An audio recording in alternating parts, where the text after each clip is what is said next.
Manu ഗൗരിക്ക് price നൽകുന്ന ഒരു ഫോട്ടോയിൽ ചെറിയ ചെറിയ ലവിൻ്റെ സിമ്പലുകൾ ചേർത്ത് രണ്ടുപേരെയും ഒന്നിച്ച് വലിയൊരു ലവിൻ്റെ സിമ്പലിലാക്കിയ ഒരു ഫോട്ടോ. അത് SSLCക്ക് ഫുൾ A+ വാങ്ങിയതിന് സ്കൂളിൻ്റെ ആദരവ് ചടങ്ങിൽ മനുവേട്ടൻ എനിക്ക് പ്രൈസ് തരുന്നതാ. ആ ഫോട്ടോ മനുവേട്ടൻ തന്നതാ. ഇങ്ങനെയോ? അല്ല, അത് ഞാൻ ചെയ്തതാ. നിനക്ക് മനുവിനെ ഒരുപാട് ഇഷ്ടമാണല്ലേ? അത് കേട്ടതും അവളുടെ മുഖം പെട്ടെന്ന് മങ്ങി. അമ്മ എന്നെ സ്നേഹിച്ചിരുന്നു. ഞാൻ കുട്ടിയാവുമ്പോഴല്ലേ. എനിക്ക് ചെറിയ ചെറിയ ഓർമ്മകളേ ഉള്ളൂ. മുത്തശ്ശി എന്നെ സ്നേഹിച്ചിരുന്നു. പിന്നെ പിന്നെ എന്നെ സ്നേഹിക്കുന്നുണ്ടെന്ന് പറഞ്ഞത് മനുവേട്ടനാ. ദിനേശേട്ടനും ധന്യ ചേച്ചി അമ്മായിക്കും മാമയ്ക്കും ഒരുപാടിഷ്ടാ. അവരെന്ത് ചോദിച്ചാലും വാങ്ങിക്കൊടുക്കും. കളിപ്പാട്ടങ്ങൾ, പുതിയ ഉടുപ്പുകൾ, മിഠായികൾ, അങ്ങനെ എന്തും. അമ്മായിയും മാമയും മാത്രമല്ല, അമ്മായിയുടെ വീട്ടിൽ നിന്നും ആൾക്കാർ വരും.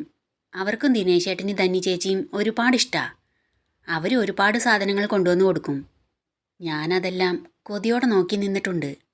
എന്നെ ഇതുപോലെ ആരെങ്കിലും സ്നേഹിച്ചിരുന്നെങ്കിൽ, എനിക്കും ഇതുപോലെ വാങ്ങിത്തരാൻ ആരെങ്കിലും ഉണ്ടായിരുന്നെങ്കിലെന്ന് ഒരുപാട് ആഗ്രഹിച്ചിട്ടുണ്ട്. അങ്ങനെയുള്ള എന്നെ ഒരാൾ സ്നേഹിക്കുന്നു എന്ന് പറയുമ്പോൾ ഇടർച്ചയോടെ അവളത് പറഞ്ഞു നിർത്തി.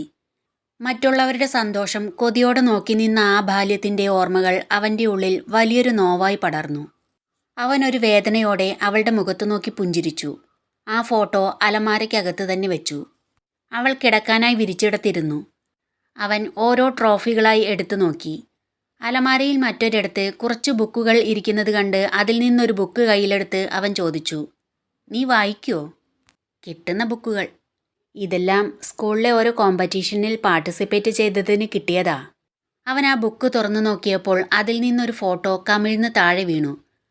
അവൻ അതെടുക്കാൻ തുടങ്ങിയതും ഗൗരി വേഗം മുട്ടിലിഴഞ്ഞു ചെന്ന് അതെടുത്ത് പുറകിലേക്ക് ഒളിപ്പിച്ചു വെച്ചു. എന്താ അത്? ഒന്നുമില്ല, ഇത് നോക്കണ്ട. അതെന്താ നോക്കാൻ പാടില്ലാത്തത്? ഒന്നുമില്ല, സമയം ഒരുപാടായില്ലേ. ദേവേട്ടൻ കിടക്കാൻ നോക്കൂ. എനിക്ക് രാവിലെ നേരത്തെ എഴുന്നേൽക്കാനുള്ളതാ. അവൻ ചുണ്ടുകൾ കൂട്ടിപ്പിടിച്ച് പുഞ്ചിരിച്ചുകൊണ്ട് തല കുടഞ്ഞു ചെന്ന് കട്ടിലിൽ കിടന്നു. അവൾ എഴുന്നേറ്റ് ചെന്ന് ആ ഫോട്ടോ ബുക്കിനുള്ളിൽ തന്നെ എടുത്തു വച്ച് അലമാരടച്ച് തിരികെ വന്നിരിക്കാൻ തുടങ്ങിയപ്പോൾ ദേവൻ ചോദിച്ചു, നീ മരുന്ന് കഴിച്ചോ? ഇല്ല, മറന്നു. ഞാൻ ചെന്ന് വെള്ളം എടുത്തിട്ട് വരാം എന്ന് പറഞ്ഞ് നടക്കാൻ തുടങ്ങിയതും അവിടെ നിന്ന് തിരിഞ്ഞു നോക്കി ചോദിച്ചു, ദേവേട്ടൻ രാത്രി വെള്ളം കുടിക്കുമോ? കിടന്നാൽ രാവിലെ എഴുന്നേൽക്കാറുള്ളൂ. എങ്കിലും കൊണ്ടുവന്ന് വച്ചോ. അവൾ അവിടുന്ന് പോയി. അടുക്കളയിൽ വെള്ളം എടുത്തുകൊണ്ട് നിൽക്കുമ്പോൾ പെട്ടെന്ന് കറണ്ട് പോയി. ഇരുട്ടിൽ അവൾ വല്ലാതെ പേടിച്ചു. വർക്കേരിയുടെ ഭാഗത്ത് നിന്ന് ഒരു പൂച്ച കരഞ്ഞുകൊണ്ട് ഓടിപ്പോയപ്പോൾ അവൾ പെട്ടെന്ന് ഞെട്ടി. ചെറിയൊരു വെളിച്ചത്തോടെ ഒരു നിഴൽ അടുക്കളയിലേക്ക് നീങ്ങി വരുന്നത് കണ്ട് അവൾ പേടിയോടെ ചോദിച്ചു, ആരാ അത്? ഗൗരി, പേടിക്കണ്ട, ഞാനാ എന്ന് ദേവൻ പറഞ്ഞപ്പോൾ അവൾ ഒരാശ്വാസത്തോടെ അവിടുന്ന് അവൻ്റെ അടുത്തേക്ക് ചെന്നു. അവളുടെ മുഖം കണ്ട് അവൻ ചോദിച്ചു, പേടിച്ചോ? ചെറുതായിട്ട്. റൂമിലെത്തിയ ശേഷം മെഡിസിൻ എടുക്കാനായി ബാഗ് തുറന്നു. മെഡിസിൻ ബോക്സ് എടുത്തപ്പോൾ അതിൻ്റെ സൈഡിലായി അവളുടെ ഫോൺ ഇരിക്കുന്നത് കണ്ട് അവൾ പറഞ്ഞു, അയ്യോ ദീപ ചേച്ചി. ദേവൻ പകപ്പോടെ ചോദിച്ചു, എന്തേ? ഫോൺ എടുത്തു നോക്കി ഓൺ ചെയ്ത്, ഒരുപാട് തവണ വിളിച്ചിരിക്കുന്നു. നീ പറഞ്ഞിരുന്നില്ലേ? പറഞ്ഞിരുന്നു, എങ്കിലും എത്തിയോന്നറിയാൻ വിളിച്ചതായിരിക്കും. ഷോ, ഞാൻ വിളിക്കേണ്ടതായിരുന്നു. ഇനി നാളെ വിളിക്കാം, കിടന്നോ എന്ന് പറഞ്ഞപ്പോൾ അവൾ മരുന്ന് കഴിച്ചു കഴിഞ്ഞ് വീണ്ടും വിരിപ്പിൽ വന്നിരുന്നു. ലൈറ്റ് ഓഫ് ചെയ്യട്ടെ? പേടിയുണ്ടോ? വേണ്ട, ലൈറ്റ് ഇരുന്നോട്ടെ. അവൻ ചെന്ന് കട്ടിലിലിരുന്നു. അവൾക്ക് ചെറിയൊരു മടി തോന്നി. അവനെ നോക്കി മടിയോടെ ഒന്നിച്ചിരിച്ച് അവിടെ കിടന്നു. ഗൗരി, നീ കൂർക്കം വലിക്കോ? ഇല്ല. ഞാൻ വലിക്കുമെന്നറിയില്ല, ഉറക്കത്തിൽ കേൾക്കാറില്ല. നിനക്ക് ബുദ്ധിമുട്ടാവുകയാണെങ്കിൽ വിളിച്ചാൽ മതി. ഈ സിനിമയിലും സീരിയലിലൊക്കെ കാണുന്നത് പോലെ ചവിട്ടി താഴെ ഇടണ്ട. ഇല്ല, അവൾ ചിരിച്ചുകൊണ്ട് പറഞ്ഞു. ഗൗരി പെട്ടെന്നുറങ്ങി. AC ഇല്ലാത്തതിനാൽ അവൻ്റെ ഉറക്കം സുഗമമായിരുന്നില്ല. എങ്കിലും കഷ്ടപ്പെട്ടൊന്ന് ഉറങ്ങിയപ്പോഴേക്കും കരണ്ട് വീണ്ടും പോയി. കരണ്ട് പോയതും ദേവൻ ഉണർന്നു. ജനാലിൻ്റെ സൈഡിൽ വെച്ചിരുന്ന ഫോൺ തപ്പിയെടുത്ത് ടോർച്ച് ഓൺ ചെയ്തു. ഒന്നും അറിയാതെയുള്ള ഗൗരിയുടെ ഉറക്കം കണ്ട് ദേവൻ അവളെ നോക്കി പുഞ്ചിരിച്ചു. ചൂടിൻ്റെ അസ്വസ്ഥത കൊണ്ട് അവൻ എഴുന്നേറ്റിരുന്നു. കൈകൊണ്ട് കഴുത്തിലെയും മുഖത്തെയും വിയർപ്പുകൾ തുടച്ചു. ഗൗരിയെ നോക്കി. ഒന്നും അറിയാതെ സുഖമായി കിടന്നുറങ്ങുന്നു, പാവം. അവൻ മനസ്സിലോർത്തു. ആ ഫോട്ടോ ഞാൻ കാണാതിരിക്കാൻ ശ്രമിച്ചെങ്കിൽ അതിലെന്തോ ഉണ്ടല്ലോ. അപ്പോൾ അതെനിക്ക് കാണുക തന്നെ വേണം. അവൻ മൊബൈൽ ബെഡിൽ വെച്ച് അവിടെ നിന്ന് എഴുന്നേറ്റു. പതിയെ അലമാരയുടെ അടുത്ത് ചെന്ന് ശബ്ദം പുറത്തേക്ക് കേൾക്കാത്ത രീതിയിൽ പതിയെ അത് തുറന്നു. മുകളിലിരുന്ന ബുക്കിനുള്ളിൽ നോക്കി. അതിലില്ലായിരുന്നു. അതിനടിയിൽ ഓരോ ബുക്കുകളും എടുത്തു നോക്കി.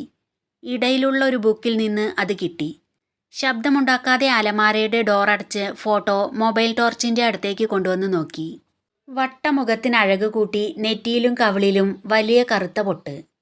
കുഞ്ഞിക്കാലുകളിൽ നിറയെ മുത്തുള്ള വെള്ളിപ്പാദസരം. കുഞ്ഞിക്കൈകളിൽ കരിവളകൾക്കൊപ്പം സ്വർണവളകളും കഴുത്തിലൊരു ചെറിയ സ്വർണമാലയും സ്വർണത്തിൻ്റെ കുഞ്ഞിക്കമ്മലുകളും. അരയിലൊരു മുത്തരഞ്ഞാണും.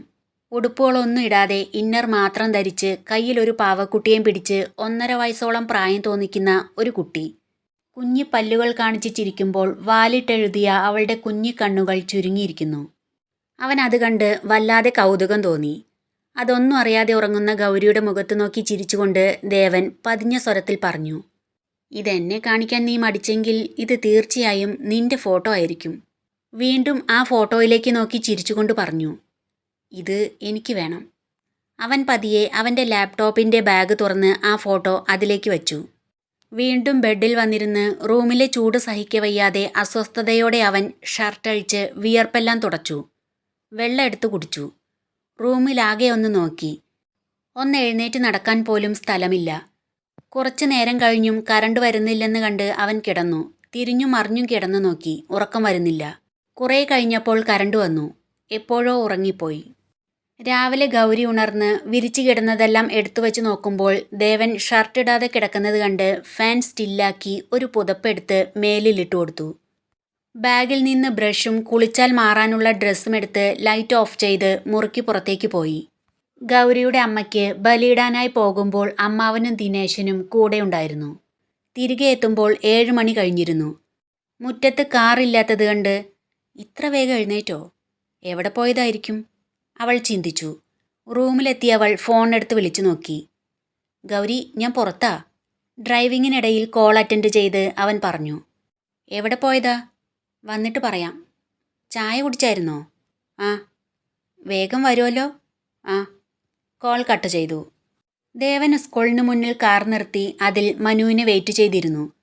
കുട്ടികൾ കൂട്ടത്തോടെയും അല്ലാതെയും സ്കൂളിലേക്ക് എത്തിക്കൊണ്ടിരുന്നു. കാറിലും ബൈക്കിലും നടന്നിട്ടുമൊക്കെയായി അധ്യാപകരും എത്തിത്തുടങ്ങി. ഒരു കാർ ഗേറ്റ് പാസ് ചെയ്ത് സ്കൂളിനകത്തേക്ക് കയറി പോകുമ്പോൾ അതിൽ മനുവിനെ കണ്ട് ദേവൻ കാറിൽ നിന്നിറങ്ങി സ്കൂൾ കോമ്പൗണ്ടിലേക്ക് ചെന്നു. കാറിൽ നിന്നിറങ്ങി മനു പോകാൻ ശ്രമിച്ചപ്പോൾ പുറകിൽ നിന്ന് ദേവൻ വിളിച്ചു, മനു. അവൻ തിരിഞ്ഞു നോക്കി. മുന്നിൽ ദേവനെ കണ്ട് ദേഷ്യത്തോടെ തിരിഞ്ഞു നടക്കാൻ തുടങ്ങിയപ്പോൾ ദേവൻ അവൻ്റെ അടുത്തേക്ക് ചെന്ന് കയ്യിൽ പിടിച്ച് അവിടെ നിർത്തി. മനു, എനിക്ക് മനുവിനോട് സംസാരിക്കാനുണ്ട്. എനിക്ക് തന്നോടൊന്നും സംസാരിക്കാനില്ല എന്ന് പറഞ്ഞ് ദേവൻ്റെ കൈ വിടിവിച്ച് അവിടുന്ന് പോകാൻ തുടങ്ങിയപ്പോൾ ദേവൻ വീണ്ടും അവനെ തടഞ്ഞു നിർത്തി. പ്ലീസ് മനു, ഞാൻ പറയുന്നതൊന്ന് കേൾക്കണം. എന്താ തനിക്ക് പറയാനുള്ളത്? തൻ്റെ ഭാര്യയെ ഞാൻ മറക്കണം. അവൾക്ക് വേണ്ടിയുള്ള കാത്തിരിപ്പ് അവസാനിപ്പിക്കണം. ഇതല്ലേ തനിക്ക് പറയാനുള്ളത്? അവസാനിപ്പിച്ചു. ഇന്നലെ അവളെയും തന്നെ ഒരുമിച്ച് കണ്ടതിന് ശേഷം അവൾക്കായുള്ള എൻ്റെ കാത്തിരിപ്പ് ഞാൻ അവസാനിപ്പിച്ചു. തനിക്ക് സന്തോഷായില്ലേ? പോകാൻ നോക്ക് എന്ന് പറഞ്ഞു മനു വീണ്ടും പോകാൻ ശ്രമിച്ചപ്പോൾ വീണ്ടും ദേവൻ അവനെ തടഞ്ഞു നിർത്തി. എനിക്ക് പറയാനുള്ളത് മനു ക്ഷമയോടെ കേൾക്കണം. പ്ലീസ്. മനു വിചാരിക്കുന്നത് പോലെ അല്ല കാര്യങ്ങൾ. എല്ലാം ഞാൻ പറയാം, ഡീറ്റെയിൽ ആയി തന്നെ. നമുക്ക് അല്പം മാറി നിന്ന് സംസാരിക്കാം. ദേവൻ പരിസരം ഒന്ന് വീക്ഷിച്ചു പറഞ്ഞു. എനിക്ക് ക്ലാസ് ഉണ്ട്, ഈവനിങ് കാണാം. ഓക്കെ, ക്ലാസ് കഴിഞ്ഞാൽ മനു വിളിച്ചാൽ മതി. വിളിക്കാമെന്ന് പറഞ്ഞ് അവർ പിരിഞ്ഞു.